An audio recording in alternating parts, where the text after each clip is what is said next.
जय हिंद दोस्तों। तो स्वागत है आप सभी को अपना YouTube channel ditto education power में। आप सभी को बता दें कि आरपीएफ कांस्टेबल का एग्ज़ाम हो रहा है। इसका आरपीएफ कांस्टेबल को 4 मार्च से 18 मार्च तक एग्ज़ाम है जो आरपीएफ कांस्टेबल का। तो इसमें मोस्ट इंपॉर्टेंट प्रश्न बन रहा है जो 1857 की क्रांति से। इसमें 2 से 3 प्रश्न हमेशा पूछे जा रहे हैं 1857 की क्रांति से। तो इसी प्रश्न को देख लेंगे। ठीक है, तो चलिए पहला प्रश्न देखते हैं हम लोग। दिख रहा है 1857 की क्रांति प्रश्न स्टैटिक जीके। ठीक है, पहला प्रश्न है 1857 की क्रांति का निशान क्या था।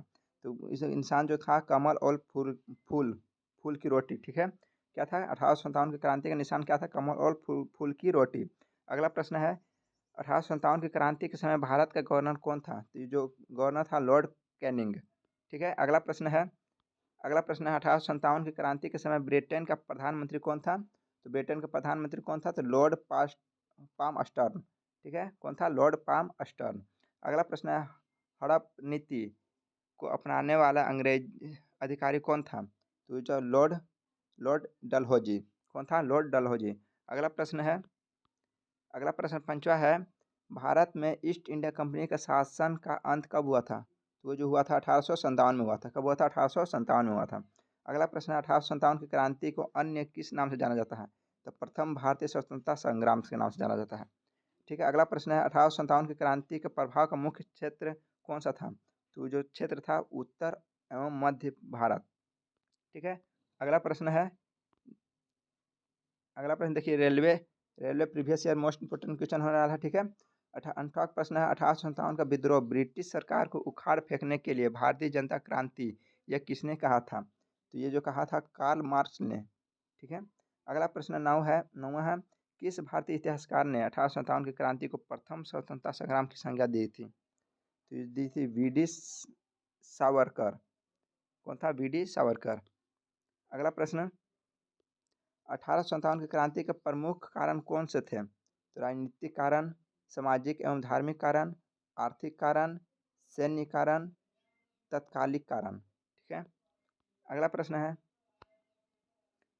प्रश्न दिख रहा होगा कि 1857 की क्रांति के प्रमुख केंद्र कौन कौन से थे। तो दिल्ली, लखनऊ, कानपुर, ग्वालियर, झांसी, बिहार। अगला प्रश्न है 1857 की क्रांति का प्रमुख या महान केंद्र कौन सा था। तो दिल्ली।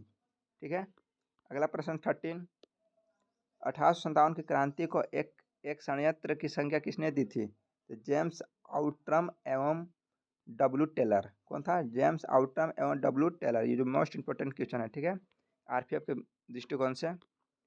अगला प्रश्न है 1857 की क्रांति का असफलता के कारण क्या था।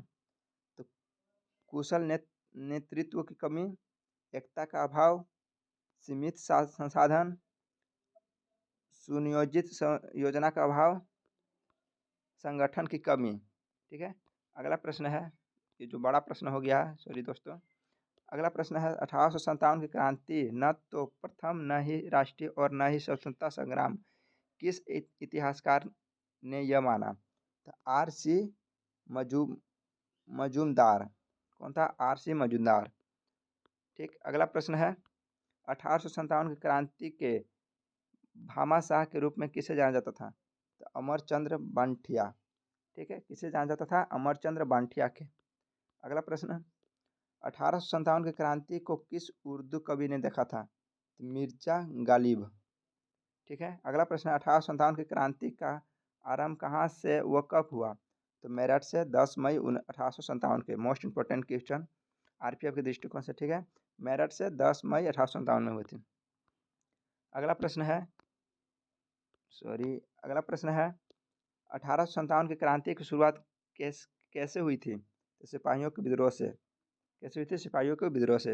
अगला प्रश्न है 1857 की क्रांति के क्रांतिकारियों ने दिल्ली पर अधिकार कब किया। तो 12 मई 1857 में। ठीक है, अगला प्रश्न देखते हैं।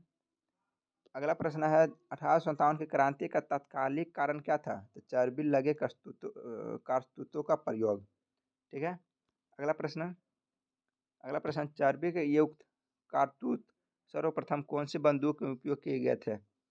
Enfield rifle. ठीक है, अगला प्रश्न है 1857 की क्रांति का पहला सिपाही जिसने चर्बी वाले कस्तूतों का प्रयोग करने से मना कर दिया गया था, कौन किया था? तो मंगल पांडे किया था। कौन किया था? मंगल पांडे। मंगल पांडे कौन थे? तो मंगल पांडे कौन थे? तो ईस्ट इंडिया कंपनी के 34वें बंगाल इन्फेंट्री के सिपाही थे।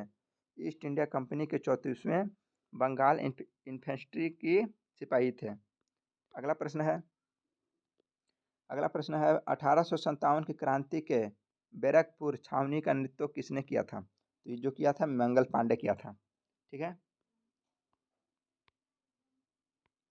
तो आप सभी का लास्ट वीडियो यहीं तक है दोस्तों। ये जो आरपीएफ जो एग्जाम हो रहा है आरपीएफ कांस्टेबल का 4 मार्च से कब तक है? 18 मार्च तक। मोस्ट इंपॉर्टेंट 2 से 3 प्रश्न ये हमेशा बन रहे हैं। अभी तक 3 गो एग्जाम हो चुका है 6 शिफ्ट में, तो 3 से 4 क्वेश्चन हमेशा बन रहे हैं इस क्वेश्चन से। ठीक है, तो चलिए मिलते हैं नेक्स्ट वीडियो में। धन्यवाद।